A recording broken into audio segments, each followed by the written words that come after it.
Bonjour, bienvenue dans cette nouvelle émission Quoi de neuf aujourd'hui. Je reçois le syndicat CGTM SMTVD. Je reçois M. Daniel Gouma, qui est secrétaire général de Fort-de-France. Bonjour Daniel Gouma, merci. Bonjour et bonjour à tous les auditeurs et auditrices Zouk TV. Merci beaucoup. Qui est accompagné aussi de M. Ligui Salin. Bonjour. Bonjour M. Gardier. Il était peut-être à Saint-Joseph la fois ou non? Parce que je pense que c'est ce qui a dû impressionner peut-être notre maire de Saint-Joseph. Quand je vois la carrure, tout ça, il faut prendre vite un problème ici. Et M. Denis Zobda. Denis Zobda. Oui, M. Gagné, bonjour. Bonjour, merci à tous les deux d'être venus, mais ça ne veut pas dire que tu n'es pas impressionnant, tu l'es aussi. Voilà, on va parler de SMTVD parce que ça fait quelques mois que les choses ne vont pas bien. Il y a un nouveau président qui a été nommé, je crois, hier, mais c'est un sempiternel problème, Saint-Plus, enfin bon, c'est très bien que vous soyez là, ça permettra aux Martiniquaises et aux Martiniquais de comprendre un petit peu ce qui s'est passé durant tous ces mois et peut-être toutes ces années, parce que ce n'est pas quelque chose qui a explosé d'un coup, M. Gouma. Oui, alors tout d'abord, je vais dire ce que je ressens concernant ce syndicat qui s'appelle le SMTVD. Puis nous avons deux techniciens, deux travailleurs qui travaillent au SMTVD, ils vont aller plus en amont que moi. Ce que je peux dire aujourd'hui en matière de ramassage d'ordures et puis de traitement de déchets, on est mal. On est très mal. La Martinique est passée de l'île aux Fleurs à l'île Poubelle, de l'île aux Fleurs à l'île Épave, de l'île aux Fleurs à toutes sortes d'incivilités sur la voie publique. On ne peut plus continuer comme ça. Donc on est là pour tirer ce cri d'alarme, pour dire aux politiques, mais nettoyez-nous la Martinique. Ne laissons pas la Martinique partir à la débandade. Et ça, c'est important qu'ils nous entendent par rapport à ce qu'on vit tous les jours. Et vous avez pratiquement des 500 à 1 km d'ordures au bord des déchetteries. Je ne sais pas si vous allez dans Saint-Luce ou bien Cazenave ou bien dans les autres secteurs où il y a des déchetteries, où la population dépose des ordures tout au long de la route. Et nous avons des proliférations de rats et de moustiques et de toutes sortes d'insectes. Ce n'est pas normal. On ne peut pas transformer l'île aux Fleurs à de telles situations. La Martinique, nous les Martiniquais, on demande des côtes aux olives politiques. Quant à l'élection du président, nouveau président, M. Biota, on peut lui souhaiter la bienvenue au SMTVD. Mais aujourd'hui, dans la situation auquel se trouve ce syndicat, moi je pense qu'il a du pain sur la planche, mais je pense que le but, et ce qu'il a dans la tête, c'est de nettoyer la Martinique. On ne peut plus continuer comme cela. Mais le problème des déchets vient de quoi? Est-ce qu'on a suffisamment d'infrastructures à la Martinique pour pouvoir consommer les déchets que nous avons? Moi je pourrais... Monsieur Zobda. Oui. En tant que secrétaire général de la section CGTM SMTVD, je dis que oui, nous avons suffisamment de structures, mais peut-être pas le matériel adéquat qu'il faudrait. Quand on regarde l'installation du SMTVD par les politiques à l'époque, ils n'ont pas le budget qu'ils avaient prévu ne correspond pas à l'évolution de la situation, enfin de la société actuelle. Il y a eu les ménages qui ont grandi, qui se sont décuplés, et les moyens et les investissements n'ont pas suivi. À savoir, le moyen fonctionnement, oui, ils ont mis, mais au niveau moyen investissement, non. Parce que là, il manque exactement 20 millions d'euros d'investissement pour pouvoir permettre au SMTV de fonctionner correctement. Faire l'acquisition de matériel pour pouvoir permettre aux agents, et différents agents à différents postes, de bien travailler et de bien mener leur mission au sein du SMTVD. D'accord. Alors, l'usine qui a dit long, est-ce qu'il ne manque pas d'autres usines comme ça pour pouvoir éliminer les déchets? Parce qu'il n'y a qu'une seule usine qui était prévue pour la CACEM, c'est-à-dire aux 4 villes. Les 4 villes, oui. Voilà, et c'est toute la Martinique, je crois qu'il faut. Non, ce n'est pas toute la Martinique. Ce qui passe, c'est que l'usine d'incinération, c'est SMTVD qui a la gestion de l'usine d'incinération. Quand on regarde, nous avons un acheminement de déchets à hauteur de 300 tonnes d'ordures par jour. La CACEM, 300 tonnes. Oui, 300 tonnes par jour. Et l'usine tourne 100%, à plein régime, si on peut dire. Et quand on regarde aussi, seulement au niveau de la CACEM, on est déjà à 200 tonnes par jour. Alors, imaginez-vous. Et c'est pourquoi il serait souhaitable, il serait judicieux qu'on puisse penser, et on aurait dû le penser en amont, qu'on puisse avoir le même type d'outils implantés au sud, au nord, et en l'occurrence, il y a D'accord. déjà la CACEM. Alors, qu'est-ce que les politiques disent face à ça, l'usine qui manque au sud et dans le nord? Il y a aussi une problématique qui est le système écologique qui vient en parallèle avec la Sopamar, qui compte pour X raisons, disant que oui, ça pollue. Ça pollue à quel niveau? Alors que l'usine qui fonctionne déjà est équipée d'un certain est dotée d'un certain matériel qui permet de réduire la pollution et les nuisances aux alentours. Alors, qu'est-ce qu'ils entendent par polluer et ce qui émane, c'est pas moi, ce qui pourrait déranger l'environnement, on ne sait pas sur quoi ils se basent pour le dire, mais la Sopamar s'y oppose. C'est un peu ça qui fait que C'est ça ce qui bloque pour ralentit. Oui, l'instant. en quelque D'accord. sorte. D'accord. Alors, M. Lévy-Salin, il y a eu en plus dernièrement encore un départ de feu à Sainte-Luce. Oui, mais c'est dû, tu vois, à un tri qui n'est pas fait. D'accord. Le tri n'est pas fait en amont parce que le matériel demandé, on ne l'a pas. C'est-à-dire que les engins, c'est obsolète. Donc finalement, on se retrouve à acheminer des ordures non triées sur site. Ok. Donc ça intensifie le problème. Ça intensifie le problème puisque vous avez un peu de tout. Oui. Le tri n'est pas fait. Ok. Donc le tri, c'est pour les gens qui nous écoutent, qui nous regardent, je pense qu'ils savent, c'est le bac jaune. Mais c'est pas de ce genre de tri que vous parlez, c'est pas ça, ça va plus loin. Comme dirait Monsieur Goma, ce qui se trouve aux abords des routes. Ah, ok. Donc Ok. nous, normalement, on a des bennes en vrac, on doit normalement trier, mais on ne trie pas. Ok.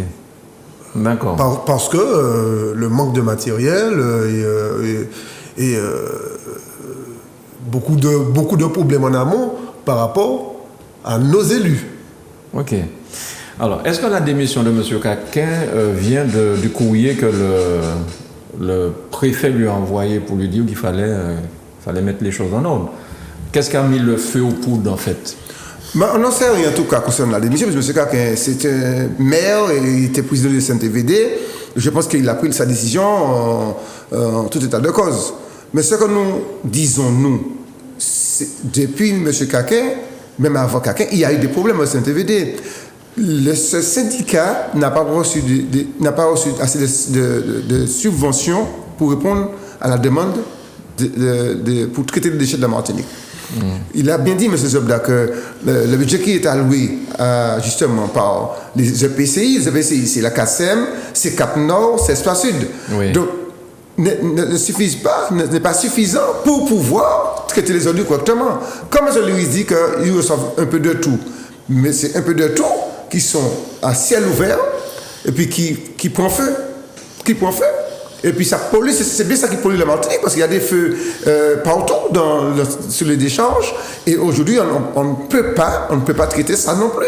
Donc vous avez des sortes d'enfouissement qui n'est pas traité, il n'y a pas d'engin pour des compacteurs pour compacter les ordures, ou en tirer les ordures, et aujourd'hui c'est des trucs à ciel ouvert, et on ne peut pas accepter ça en Martinique. Il faudrait que les politiques prennent la décision de traiter les ordures ménagères. On ne fait pas comme les Américains d'envoyer les ordures au Kenya ou bien dans les autres pays ou bien en Inde. Il faut traiter nos ordures, il faut une politique de tout ça. Donc il faut que la CTM, les EPCI prennent la décision de nettoyer la Martinique. On ne peut pas. Il faudrait que la population aujourd'hui monte au créneau pour dire nous voulons une Martinique propre. C'est ça qui m'a dérangé une fois. J'allais dans le sud. J'ai vu des personnes ramasser des ordures au bord de la route. C'était pas des Antillais qui ramassaient ces ordures. C'était pas des Antillais. Qui ramassaient des ordures au bord de la route, qui nettoyaient. Qui mettaient dans des sacs poubelles. Oui, et c'était pas des Antillais. On a reçu ces images-là. Et ça m'a choqué. Oui. Ça m'a choqué. Donc aujourd'hui, la Martinique est sale. La Martinique est très sale et que les politiques doivent prendre leur responsabilité pour nettoyer la Martinique. Et doter ce syndicat de moyens pour pouvoir nettoyer la Martinique. Parce que vous avez des techniciens sur place, vous avez des salariés sur place, vous avez des travailleurs qui connaissent leur job.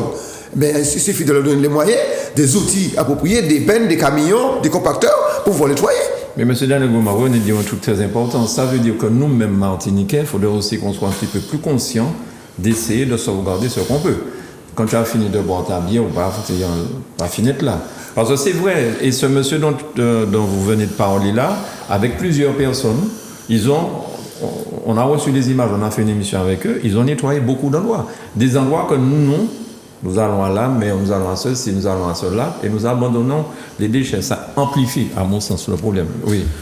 Monsieur Granier, Oui. les dommages collatéraux, ce que vous venez de dire là, Oui. ça veut dire que on a des déchetteries, mais lorsque les déchetteries ne peuvent pas optimiser par rapport à des prestataires qui ne sont pas payés, qu'est-ce que vous dites à un père de famille qui arrive avec son véhicule? Bon, il fera du civisme, hein. Il a besoin de son véhicule pour le lendemain matin, pour nourrir ses enfants. Qu'est-ce qu'il va faire? Il se met hors la loi, quitte à payer une amende. Ouais. C'est ça la réalité maintenant. D'accord. Le contribuable, ça veut dire que lorsqu'on a créé la section, la CGT, et avec le leader Daniel Gouma, moi je pensais que c'était pour des agents en souffrance, mais ça va plus loin que ça. Nous sommes une section, les habitants où j'habite me disent, mais qu'est-ce que vous faites? Madouman, on travaille là. Ouais. Alors, il faudrait nous porter en solution. Oui, je vois que puisque vous avez eu un point de presse hier, et avant-hier, on parlait aussi effectivement de la souffrance qui sévit au SMTVD. C'est-à-dire que vous êtes, je ne vais pas dire maltraité, c'est pas ça. C'est le mot approprié maltraité. Par rapport à la situation. Il y a une pratique délétère qui existe au sein du SMTVD et des actions scélérates. Des gens qui prennent un malin plaisir à être scélérats avec les agents, et on aurait dit que c'est une omerta. Le mot est un peu faible pour la situation. Nous disons non. Quand on regarde avec les faibles moyens que nous avons connus lors de la dernière grève, il y a eu quand même un service minimum qui a permis de faire fonctionner la collectivité, en l'occurrence le syndicat mixte SMTVD. Et on a eu des agents de bonne volonté qui se sont mis au coup des franches pour pouvoir permettre la survie du SMTVD. Et je me dis, une grève qui a duré pendant 2 mois et demi, pourquoi? On n'a rien eu comme bon résultat. Du coup, nous-mêmes, section CGTM, on a dû intervenir à un certain moment, au bout d'1 mois et demi, quand on a vu que la grève s'enlisait, il n'y avait pas d'issue. On a dû, avec le leader Daniel Gouma, trouver à réunir les 3 EPCI et le président pour pouvoir signer un accord de branche et qui débouche sur une stagiarisation, c'est-à-dire une titularisation pour 27 agents, dont qui a pris effet l'an dernier, et 1er décembre 2021, et la suite, normalement, pour compléter les 40, la suite cette année-là. D'accord. Alors, j'ai entendu dire, vous allez me dire si c'est vrai ou faux, hein. J'ai entendu dire aussi qu'il y a eu des embauches un petit peu par favoritisme. Est-ce que c'est ce qui a fait exploser le problème, ou bien est-ce que ça faisait partie un petit peu de votre ras-le-bol? Parce que c'était une embauche extérieure pour faire plaisir à quelqu'un, mais est-ce que vous, les agents, vous pouvez monter en grade en interne? Alors, vous savez, le SMTVD, c'est un syndicat, c'est une collectivité territoriale, petite, mais c'est une collectivité. Et le recrutement, c'est le président qui recrute. C'est lui qui recrute, c'est lui qui titularise, c'est lui qui évoque. Donc, on n'a pas notre mot à dire concernant les recrutements. Maintenant, on fait le constat qu'il y a des recrutements assez aléatoires au sein du SMTVD. Il y a un besoin sur le terrain. Il y a un besoin pour avoir des personnes capables d'empêcher les départs de feu. Et on a un besoin de conducteurs de camions. On a un besoin de conducteurs de tractopelles et puis d'engins pour traiter les ordures. Maintenant, c'est vrai que pour un petit syndicat comme ça, on constate qu'il y a beaucoup de cadres et puis il y a des gens qui sont recrutés à la tête du client. Mais ça existe partout. Dans les 34 communes de l'île, dans les EPCI ou bien au SMTVD, le copain de mon copain, c'est mon copain. Mais on sait ça très bien, Martinique. Et c'est pour ça que je vais aller Daniel Gouma parce que m'a dit la vérité. Donc le copain de mon copain, c'est mon copain. Ou le fils de mon copain, c'est mon copain. Voilà. Donc aujourd'hui, mais on n'a pas notre mot à dire sur le recrutement, mais on dénonce ce système. On peut même dire que c'est un système qui ne reflète pas la réalité et que les préfets devraient jeter un œil dessus concernant les recrutements. Parce que le SMTVD la SRC a alerté le SMTVD concernant le budget. Aujourd'hui, le SMTVD n'est pas dans le vert, plutôt dans le rouge. Et comment on va faire? Si le SMTVD est dans le rouge, comment on va faire pour les conditions de vie, les conditions de travail des salariés? Et puis, concernant le traitement des ordures, comment ils vont faire? Il peut y avoir de l'argent. Donc là aussi, les collectivités doivent monter au créneau, les EPCI et la CASEM pour dire, bon, maintenant, M. Biota, vous êtes président, qu'avez-vous besoin pour le travail de la Martinique? Et M. Biota devra passer par les syndicats professionnels pour leur dire, maintenant, je suis président, c'est eux qui ont le terrain. C'est pas moi, Madame Biou, c'est moi qui suis le terrain.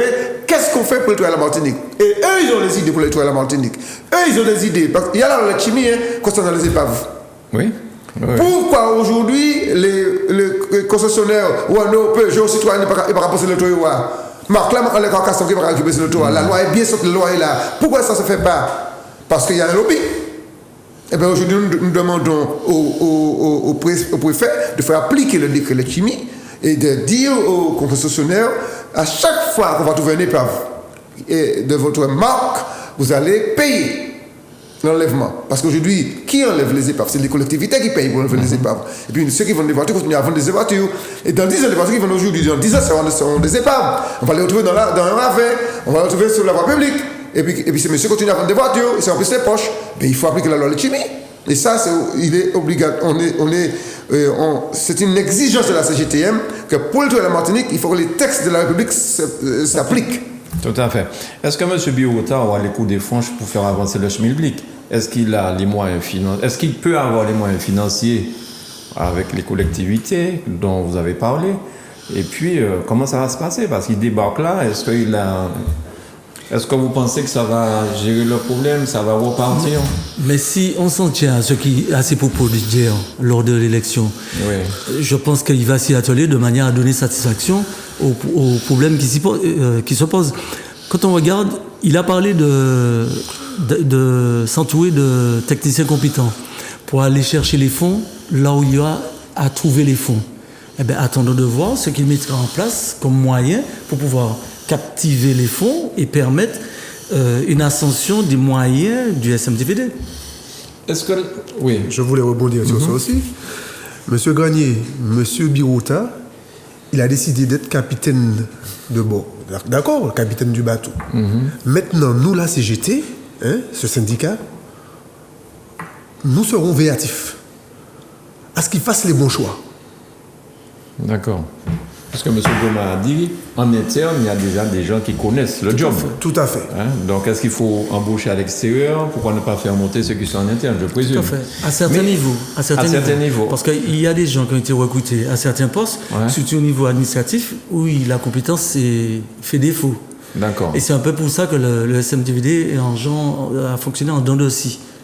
Alors, est-ce que la CTM, est-ce que les EPCI, est-ce que ces gens-là, un petit peu comme pour les pompiers, ils ont une certaine somme à donner pour faire fonctionner le SMTVD? Est-ce qu'ils sont à jour j'ai envie de dire, de leur cotisation? Pour répondre, normalement, chaque EPCI doit verser une certaine somme au SMTVD chaque mois. Il n'est pas dit que ça soit régulier. Il y a des fois, c'est en dents de scie. Alors ça aussi, ça fragilise le fonctionnement du SMTVD. Et M. Biota a déjà cette habitude avec les pompiers, donc il va non mais c'est important ce qu'il dit, David et Denis.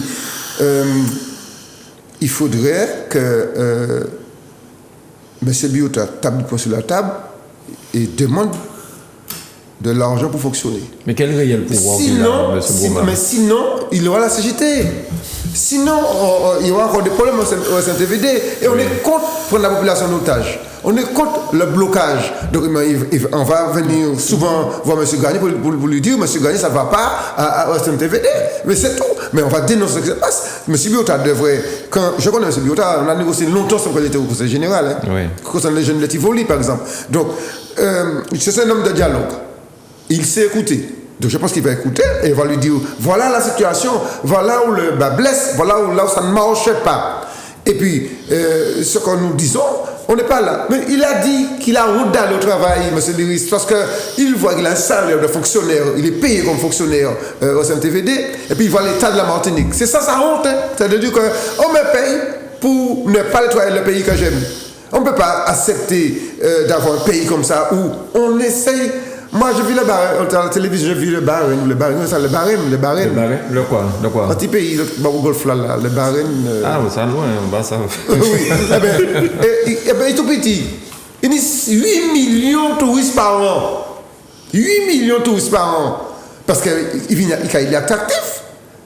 Il y a des choses à voir. Si je suis un touriste, et puis je regarde des dollars, pratiquement même hauteur, pour venir dans le pays d'Afrique, il faut qu'on ait à savoir que je suis content de découvrir un bagage. Qu'est-ce que le touriste peut découvrir en Martinique aujourd'hui? Des tas de des épaves. Quand tu as les traces et puis les chemins pour aller en randonnée, il n'y a pas les nettoyer. J'ai fait Absalon par le bois là, dimanche. C'est un long, c'est marcher là pour oui. Ouais. On ne peut pas marcher là correctement. Si on regarde bien grand monde, il faut aller monter bien en code. Ça passe sérieux, quoi. Alors, qu'est-ce que tu viens chercher ici en Martinique? Alors, quand j'entends le bar, il y a 8 millions de monde qui a visité là chaque année. Mais en Martinique, qui était une touriste avant, c'est ça qui est venu encore, parce qu'on n'a rien à voir. Qu'est-ce qu'il y a à voir en Martinique? Mais monsieur le politique, nous en Martinique, quand on t'a trouvé, il a trouvé propre. Est-ce que la Sopama est prête à discuter sur cette histoire-là? L'implantation de nouvelles usines d'incinération. Il faut écouter la Sopama, qui est une association écologique. Il peut dire, nous parlons de l'usine, mais il peut pourtant l'idée neuf. Il faut écouter, il faut parler. Il ne faut pas chaque fois régler ça devant le tribunal. Parce que chaque fois qu'il y a un procès, c'est le tribunal qui a réglé. Par exemple, M. Biot a crié la Sopama, il dit, là, bon, nous n'avons pas besoin d'un pays. Le pays est sale. Qui ça nous a fait? Qui ça nous d'accord pour nous faire? Et puis, je mandat ça pour trouver une solution. Aidez-nous. Il ne faut pas jouer au président avec cravate. Il faut dire, bon, on nous discuter. Ça fait comment tu as passé la mode? Le plus petit SDF dans la rue a décidé pour son pays. Il faut écouter, y parler. Ouais. On doit arrêter de dire, bon, mon président, tout le monde a porté ça comme moi, je suis toute la journée. Mais non, c'est pas pour ça que je engage un pays. Écoutez, parler, écoutez l'idée. Et puis, nous sommes et puis, en résultat, pour Martinique avancer. Le système dénonce cet état de fait. Et il n'y avait pas de concertation avec l'ancienne équipe, non? Monsieur Caquin, ça ne marchait pas trop la concertation. Et quels moyens? Ce sont les moyens. Il manquait les moyens financiers. Il manquait les moyens. Alors, je ne suis pas le pasteur Caquin, je ne veux pas défendre Caquin. Sauf que je peux dire aujourd'hui qu'il y a des observations de la CRC sur l'utilisation des fonds publics. Voilà. Donc maintenant, s'il y a eu des observations, parce que les fonctionnaires d'État qui siègent à la CRC ont constaté qu'il y a eu des dérives. Que M. Biota devait régler. Devoir. Mais on lui souhaite bon courage. Bon courage. Et puis, est-ce que vous voulez rajouter un point? On arrive à la fin de l'émission. Il y a quelque chose que vous voulez rajouter? On veut surtout souhaiter à la nouvelle gouvernance qui arrive la bienvenue, mais aussi une bienvenue avec une fermeté, une rectitude et une sérénité, et une verticalité et une équité au sein de SMTVD. Parce que nous avons dit, notre leitmotiv, la rectitude que SMTVD Doubout a dans verticalité, en sérénité et équité. Sinon, si pas ni ça, il y a trouver la CGTM face à eux. Très bien. Bon, moi, ce que je veux dire, c'est que nous voulons retrouver aussi la Martinique, l'île aux fleurs. Pas l'île aux ordures. Ouais. Comme dirait, je vous dis franchement, ça m'a volé, c'est ami, c'est Gouma, mais moi, pour quand même, volé. Monsieur Daniel Gouma. Tout d'abord, merci Zouk TV qui toujours bon travailler. Et merci Zouk TV de suivre nous. Bientôt, M. Gouma, vous croyez qu'il était fonctionnaire? On va aller aux législatives en juin? Non. Monsieur Gagné, qui est mon vif de c'est chemin.